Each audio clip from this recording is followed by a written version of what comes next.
पिछले 10 वर्ष में अंतर्राष्ट्रीय बाजार में कच्चे तेल की कीमत गिरती रही, यहां पेट्रोल और डीजल की कीमत बढ़ती रही। 2014 में 410 रुपए का सिलेंडर था, आज 903 रुपए का सिलेंडर है, 120% बढ़ा है। पेट्रोल 2014 में 71 रुपए पर लीटर था, आज 97 रुपए पर लीटर है, 37% बढ़ा है।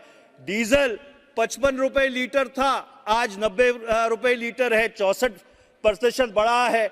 मस्टर्ड ऑयल, आपके सरसों का तेल 90 रुपए किलो था, आज 143 रुपए किलो है, 60% बढ़ा है।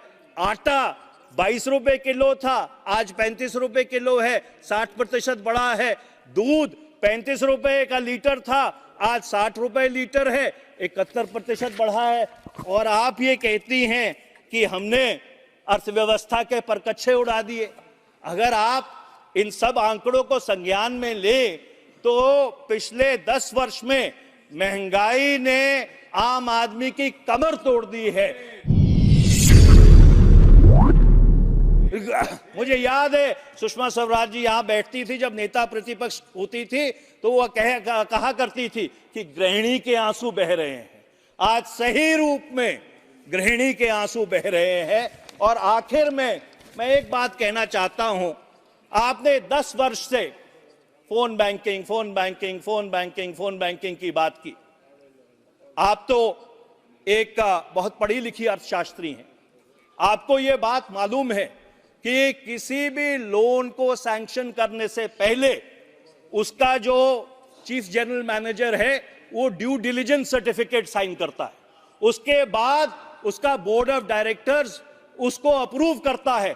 मैं आपको यह पूछना चाहता हूं कि आप फोन बैंकिंग की बात करती हैं, पिछले 10 वर्ष में आपने किसके खिलाफ एक्शन लिया? कौन से चीफ जनरल मैनेजर के खिलाफ एक्शन लिया? कौन से बोर्ड ऑफ डायरेक्टर्स के खिलाफ एक्शन लिया? कौन से राजनीतिज्ञ के खिलाफ एक्शन लिया? आप बात बड़ी बड़ी करती हैं, 10 साल आपको मिले, आपने एक चीफ जनरल मैनेजर के खिलाफ एक्शन लिया? आपने एक बोर्ड के खिलाफ? 1 मिनट अध्यक्ष जी, 10 साल की बात है, सुन लीजिए, आखिरी 2 दिन रह गए हैं संसद के। आपने किसी राजनीतिक लीडर के खिलाफ एक्शन लिया? सदस्य किसने फोन किए थे? आपकी बहुत लंबी लिस्ट। और मैं आखिरी बात यह कहना चाहता हूं, और यह दुर्भाग्यपूर्ण बात है, और स्टैंडिंग कमेटी और फाइनेंस की इसके ऊपर एक नहीं 15 रिपोर्ट है। जो आपका इंसॉल्वेंसी और बैंकरप्सी एक्ट है, उसने जो बैंक लूट है उसको इंस्टीट्यूशनलाइज किया है। The IBC process has institutionalized bank लूट। अध्यक्ष जी मुझे रोक रहे हैं, अगर मेरे पास इतना मटेरियल है कि मैं 2 घंटे और जो अर्थव्यवस्था की असलियत है वो उजागर कर सकता हूं। धन्यवाद अध्यक्ष जी। जितने लोगों ने मनरेगा में काम ढूंढा उनकी गिनती दोबारा दोगुनी हो गई। तो अगर अर्थव्यवस्था में रोजगार के साधन थे तो लोग जाकर मनरेगा के तहत मिनिमम वेज पे काम करने के लिए तैयार नहीं होते। आपको यूपीए का धन्यवाद करना चाहिए कि जिस स्कीम को आप कहते थे कि ये गड्ढे खोदने और गड्ढे बढ़ने की स्कीम है, इसी स्कीम ने आपको पिछले 10 साल में बचाया है, नहीं तो इस देश में अराजकता होती। अब आप सुनने की धैर्य रखिए। मैं जब आप बोलती हैं तो मैं कभी बीच में नहीं बोलता हूं, धैर्य रखिए। अब जो बीच में नहीं बोलता अध्यक्ष जी, मैं किसी के 5 साल में किसी के बीच नहीं बोला हूं। जो महंगाई दर था 2013-14 में वो 5.3% था, 2023-24 में वो बढ़कर 5.4% हो गया है। और आप कहती हैं कि हमारे जमाने में महंगाई बहुत थी और आपने अपने महंगाई के ऊपर नियंत्रण रखा है। पर हां, आपकी एक उपलब्धि मैं जरूर गिनाना चाहूंगा कि वर्ष 2013-14 में जो भारत की अर्थव्यवस्था थी वो $2.05 ट्रिलियन की थी। तो 2.05 ट्रिलियन डॉलर इकोनॉमी। जो भारत सरकार का कर्जा था वो 55,87,149.33 लाख करोड़ था। वर्ष 2024 में वो अर्थव्यवस्था 3.75 ट्रिलियन की हो गई, पर जो कर्जा है भारत सरकार का वो 3 गुना बढ़ गया।